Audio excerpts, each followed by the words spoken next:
So we all know Snoop Dogg, right? Legendary rapper, celebrity. You know, he's known for being a chill guy. Man, shut the fuck up. Smoking weed. Yabba dabba do. You know, all that good stuff.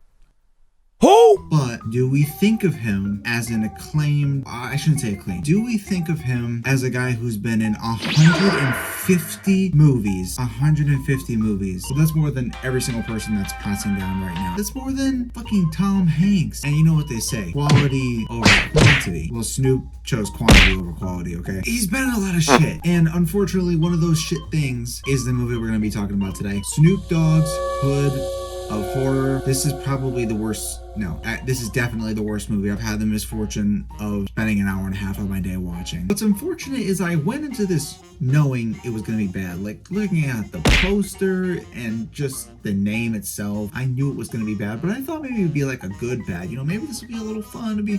No, before we get into it though, let's look at some reviews. What the fuck is this? 3 stars. Not quite the best movie ever made. 17 out of 31. I was promised Snoop, Boos. Someone just reviewed and copy pasted all the lyrics to See You Again by Wiz Khalifa and Charlie Puth. Nice. Let's just stop talking about how bad it is and just, you know, bite the bullet and just let's get into it. Without further ado, Snoop Dogg's Hood of Horror.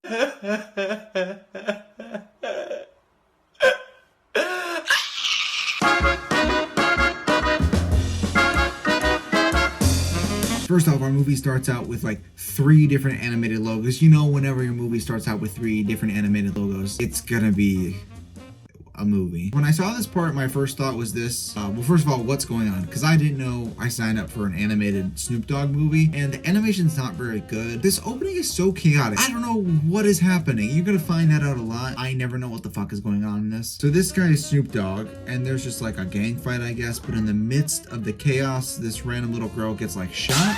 Why is she there? We'll never know. So at first I thought since he randomly shot this little girl that he was gonna be like haunted by her or something, because you know the movie's called Snoop Dogg's Hood of Horror, and you're gonna find out also soon there was no horror. There's like some gore here and there, but it's not a very scary movie. Again, the haunting doesn't happen. We'll go into it in a sec. First, let's hear some amazing voice acting from Snoop Dogg. Oh man, I'm tripping, man. Hell no, man. Couldn't have been my gun that shot my sister, man. No, man, I'm tripping. Was that me, man? What? What did he just say? Why is he walking around like that? He said, "No, man, I'm tripping."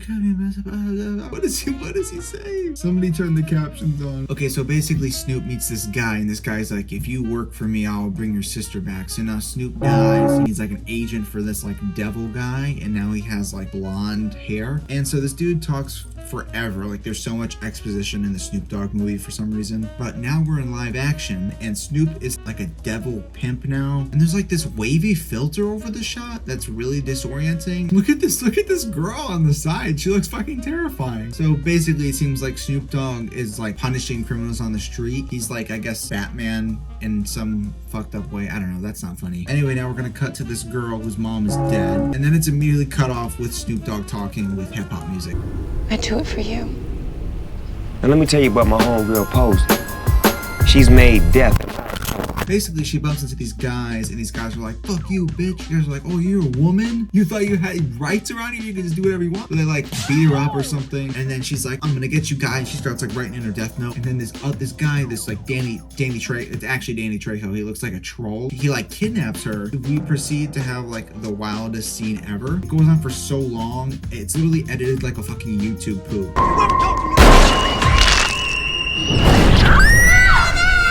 Life ain't fair. Bye-bye, baby. Posey. Everyone's all like, my life a movie, my life a YouTube poop. Swag. And then we get this like Spider-Man ass speech. He like tattoos her arm, and he's like, "With great power comes great responsibility." Power to give life is a great responsibility, but the power to take it is even greater. And now he bestows upon her like this power to like kill people and get vengeance on the people that wronged her, right? And she wakes up, and her first thought isn't like, "What the fuck? This guy just left a tattoo on me." No, her first thought is, Damn, that's tight. What? If I got drugged and taken away by a guy that looks like this, and I woke up with a tattoo, nothing wrong with tattoos, but I'd be going to the fucking police because what the fuck? But now we cut to these guys, and they're, you know, like in like a weird, like underground, what are these guys hanging out in right now? I don't even know how to describe this. They have these like, you know, girls, you know, all, you know, got no clothes on. Like, you can't do that in the house. Like, that's gross. That seems unsanitary. Anyway, so she kind of just like uses her like spray thing that's like magic now, and she crosses out the, you know, the tag they put on. She's like, fuck you guys. It actually puts a curse on the guy, and it cuts his dick off. I like that your mouth is all wet and slippery, because now Daddy gonna slip something in real nice. What is this movie? So then after she goes to the local church and she hears about her deed secondhand from Lando Calrissian. Their son Francis died yesterday. Apparently the young man had a handgun stuffed in his pants, had a terrible accident. His nickname was, Fat Cap. Fat Cap. Fat Cap? Fat Cap? Fat Cap? And then she looks at her arm, she's like, oh shit, I got the power to kill people. And this confirms that she didn't know she had that power. Like when Danny Trejo was giving his Spider-Man speech, she didn't actually hear any of that. So she genuinely woke up and was like, cool, a tattoo. Not cool, I have these powers now. But she just found out. Sorry if that made a noise. I don't know if that was intentional, or I don't know if they did that on purpose. Like if originally she was supposed to know, but then they like forgot. It doesn't make sense. Why even try to make sense out of it? Anyway, now the other two guys that are asked are just like walking like literally right past her. You know, what are the odds? Apparently they're the only two people in this city. And the one guy's like, I'm gonna go get a 40. No, I'm gonna finish this and go get a 40. Which apparently means I'm gonna steal it. While he's gone, she crosses, you know, the thing out again, and we get the most insane on-screen death scene I think I've ever seen. He's basically running and he drops, and then the bottle like goes in his mouth through his head. It's pretty gruesome. The only thing that this movie has going for it is the prosthetics are kind of crazy actually. They're pretty decent.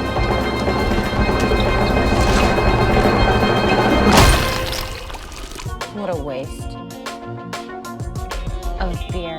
Oh, this movie is so fucking cringe. And like the first two like make sense. She kind of puts like these curses on people so they accidentally die, but this one makes no sense because there's literally no way the phone cord could have accidentally crushed his neck like that. Like, you know, the first one he accidentally shoots himself in like the dick, and the other one he trips. But this one the guy's just like on the phone and then the cord like kills him. Doesn't make any sense. Who the fuck is this Danny Trejo? Cut to a few days later and the Danny Trejo guy comes and he's like, rah! He's like, you're using your powers for the wrong things, even though I literally gave them to you to get back at the people that wronged you. What did you think she was gonna do? She had just been like assaulted, and then you like committed like a crime on her. You like manhandled her, and then you gave her these powers. What did you think she was gonna do? She got back at the people, but he didn't like that, and then he like kills her, and she gets chased by like zombie versions of the people she killed. I don't know, but then we find out Danny Trejo was Snoop Dogg the whole time, and I'm wondering why he had to transform into a troll Danny Trejo. Why couldn't he have just been Snoop Dogg? So then her blood gets turned like this mural, and they're all like, oh, like that looks like blood. It looks like somebody's blood spotted on the wall. Nobody thinks this is suspicious. And then Snoop Dogg tries to talk to us like he's teaching us a lesson. Like, I don't know. Is there like a message we're supposed to be getting? Whatever. So now we're on to our second story in this anthology, apparently. This second story made me regret being born. It's just truly awful.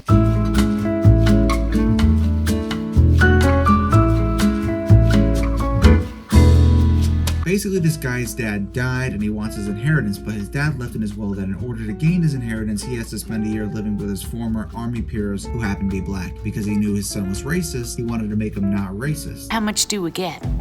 Well, it's not quite that simple, miss. Whoa. You mean he actually expects us to live in some ghetto rat trap with a bunch of colored folks? But his lawyer conveniently mentions that if the guys he has to live with were to die, he would just get the inheritance. I don't know why his dad would write that into the will. Reasons, I guess. After these gentlemen pass on, the property will be your possession solely. So his plan is basically to move in with them and, you know, kill them, obviously, because this guy is a fucking monster. But then they randomly show that he actually killed his dad intentionally. I have so many things to say about this. One, this guy is like another level of psychopath and deserves to be like on the Joker level of villains. It gets even worse, you'll see. They made this guy the most racist person you could possibly imagine, like cartoonish levels. Just don't make eye contact. That sends fear.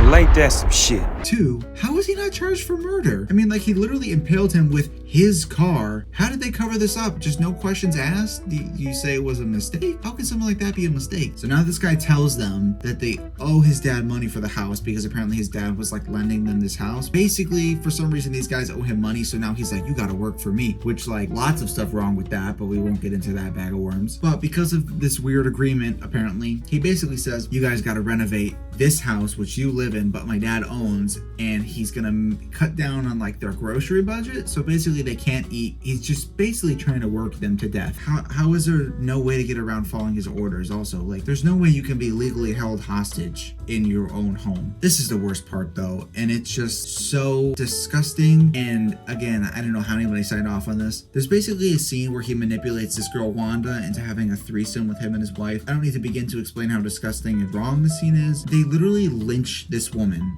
I almost turned the movie off at this point because they literally fucking killed this woman for what? Now, why don't you just come on over here and get comfy with us and we'll discuss this like adults? Yeah. Also, the guys don't even notice he sends his wife out and as like in like disguise. Like, they have different skin tones. How did they not notice? So as they're like renovating the bedroom and like having sex upstairs, you know, these guys are down here dying. One of them is in a wheelchair and he needs to go to the doctor. And for some reason they keep saying, he's keeping us in here.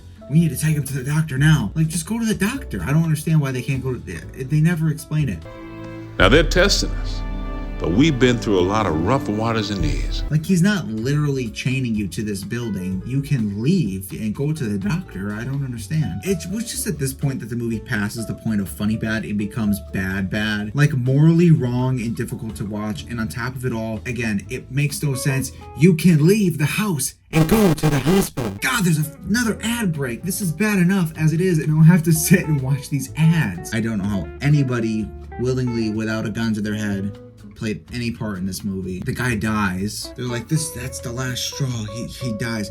And then the other guy from Ghostbusters finds the girl in the cooler downstairs. Don't ask me how they killed her and somehow got her down to the cooler. At first he was like cartoonishly racist, and then you're like, oh, I hope he gets killed. But now he is like literally committing fucking hate crimes, and it's not fun. It isn't fun to watch. I mean, it was never really that fun at the beginning, but I guess, I don't know. You can find some level of entertainment in it. We're just gonna skip to the end. Basically, they stuff this woman with caviar until she explodes, and his, her racist ass husband volunteers her. He's like, which one of you is it gonna be? He's like, her. Makes sense. That's fitting for his, character. Real stand-up guy.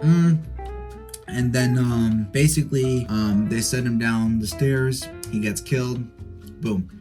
Here's the thing. They get their justice, right? And then Snoop Dogg walks in, but this time he's presently known. Like, the characters in the story acknowledge his existence. And I'm realizing Snoop Dogg had nothing to do with this story. It feels really out of place because, as you'll see in the third one, he comes back and he plays a part in the lesson. What's the lesson here? Don't be racist. I mean, it's satisfying to watch the guy get killed, but Snoop coming in at the end just feels like they forgot to include him somehow. And then he comes in and blows the dog up. What did the dog do? I don't know, but this line is kind of funny. Absolutely no dogs allowed.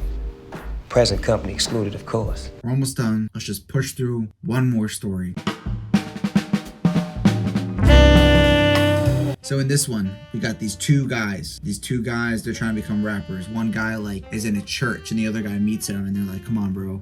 It's destiny for some, it's destiny. We're going to become rappers together. I think this was God's plan for us to meet, for real. They give us the whole backstory, the whole rise of these two guys. There's, it's been 5-10 minutes. And then Snoop Dogg says, this here is one cautionary tale. One for the hard heads. I thought the tale already started. How much longer is this goddamn movie? Then they're at the scene with this award show. And I don't know what the point of the driver getting a blowjob here is. And then it turns out that the girl giving him a blowjob is a vampire and she kills him? What is happening right now? And then with scenes like this, it seems like they're trying to make the movie serious and have lessons, yet at the same time, there's scenes like this. You can only enjoy the high life for so long. You gotta know when to hold them and when to fold them. Snoop, what does that even mean in this context? Okay, so this guy in the group wins the award. And it was at this point I realized that at some point before this, the other dude in the duo died. This one hater's like, you should have been the one that died, man. And I was like, wait, what? Because, again, This feels like a mistake, like they forgot to include it. I had no idea that the other one died. This movie is just that disorienting that I must have missed it. I can't even find the scene where it happens looking back. Anyway, at the award show after party, this woman who's the head of security comes in, played by Lynn Shay, who has built a career of being in horrible ass movies. It's clear she's probably just Snoop in disguise again, but you know, here's some really bad effects. I gotta watch this scene again. Literally so fucking funny. Hold on. Sit down. Take a look. I'm not sitting down. Oh, damn! I can't. First of all, where'd she pull out her police baton from? Oh, damn! Top-notch acting. Anyway, so they do some like Ghost of Christmas Past type shit, and they go back and they reveal that this guy was like an asshole, and the other friend the whole time was trying to keep him in line, but he was like, you know, committing statutory rape. I don't know. He was all, I'm a player, I'm a baller, and I'm gonna commit statutory rape. And the other dude was like, man, that's not good. Dog, what are we doing if it's not for the bitches and the fame? Miss, forget that. And then this guy, you know, the douchebag guy who's all about the money and the fame and all that, he's like, man, this guy doesn't like statutory rape. I'm gonna have him killed. Yeah, that's right. The one rapper in the duo has his other friend assassinated because he didn't want him to be like a bad person. Objectively bad. That's a crime. So what does Lynn Shay do to, you know, teach him a lesson? He has zombie Ari Spears come in. Somebody must have laced my weed. And he makes like kind of a racist joke. We'll skip over it. Look at my daughter and I'm talking to you. He kind of teases him for a bit. We find out that his like security guard was in on it and actually killed him. It's pretty fucked up. So again, I get the lesson here. He's trying to teach him a lesson. You know, he's paying for his crimes.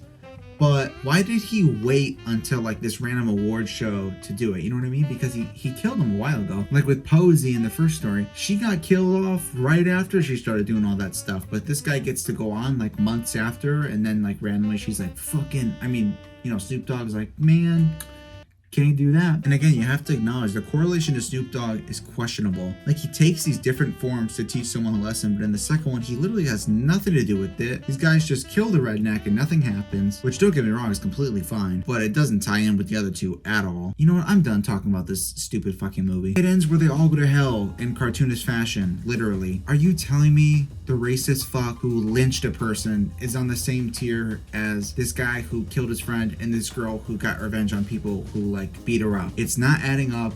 It makes no sense. This is a terrible movie. It is blatantly disrespectful in so many ways, but somehow this movie doesn't have a 0% on Rotten Tomatoes. 11% of people gave this a positive score.